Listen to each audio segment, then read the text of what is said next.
Chapter 4, in which Eeyore loses a tail and Pooh finds one. The old grey donkey, Eeyore, stood by himself in a thistly corner of the forest, his front feet well apart, his head on one side, and thought about things. Sometimes he thought sadly to himself, why? And sometimes he thought, wherefore? And sometimes he thought, inasmuch as which?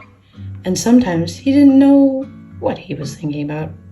So when Winnie-the-Pooh came stumping along, Eeyore was very glad to be able to stop thinking for a little while, in order to say, how do you do, in a gloomy manner to him. And how are you? Said Winnie-the-Pooh. Eeyore shook his head from side to side. Not very how, he said.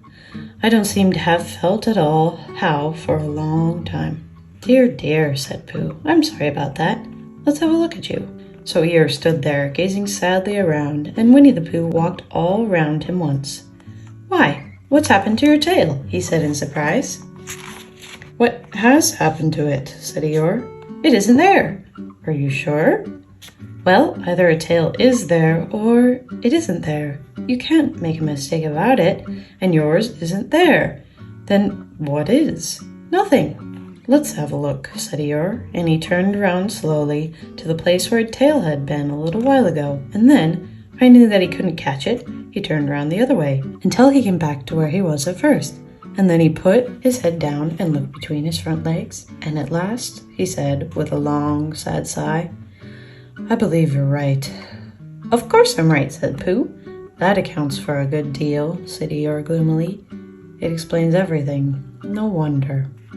You must have left it somewhere, said Winnie-the-Pooh. Somebody must have taken it, said Eeyore. How like them, he added, after a long silence. Pooh felt that he ought to say something helpful about it, but didn't quite know what. So he decided to do something helpful instead. Eeyore, he said solemnly, I, Winnie-the-Pooh, will find your tail for you. Thank you, Pooh, answered Eeyore. You're a real friend, said he. Not like some, he said. So Winnie-the-Pooh went off to find Eeyore's tail. It was a fine spring morning in the forest as he started out, little soft clouds playing happily in a blue sky, skipping from time to time in front of the sun as if they had come to put it out, and then sliding away suddenly so that the next might have its turn. Through them and between them the sun shone bravely, and a copse that had worn its fur all year round seemed old and dowdy now beside the new green lace which the beeches had put on so prettily.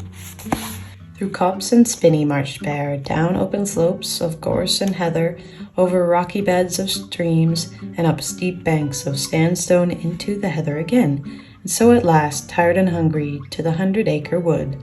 For it was in the 100-acre wood that Owl lived. And if anyone knows anything about anything, said Bear to himself, it's Owl, who knows something about something, he said. Or my name's not Winnie-the-Pooh, he said, which it is, he added. So there you are. Owl lived at the Chestnuts, an old-world residence of great charm, which was grander than anybody else's, or seemed so to Bear, because it had both a knocker and a bell up. Underneath the knocker there was a notice which said, Pless ring if an earnser is required. Underneath the bell there was a notice which said, Pless knock if an earnser is not required. These notices had been written by Christopher Robin, who was the only one in the forest who could spell. For Owl, wise though he was in many ways, able to read and write and spell his own name, Wool, yet somehow went all the pieces over delicate words like measles and buttered toast. Winnie-the-Pooh read the two notices very carefully, first from left to right, and afterwards, in case he had missed some of it, from right to left. Then, to make quite sure, he knocked and pulled the knocker, and he pulled and knocked the bell rope, and he called out in a very loud voice, Owl, I require an answer. It's Bear speaking. And the door opened, and Owl looked. Hello, Pooh, he said. How's things? Terrible and sad, said Pooh, because Eeyore, who is a friend of mine, has lost his tail, and he's moping about it. So could you very kindly tell me how to find it for him? Well, said Owl, the customary procedure in such cases is as follows. What does crustimony proceed cake mean? Said Pooh.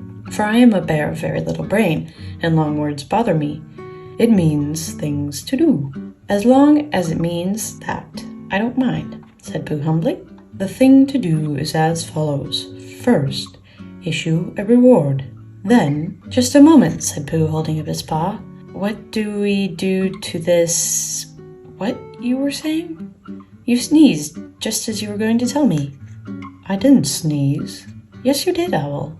Excuse me, Pooh. I didn't. You can't sneeze without knowing it.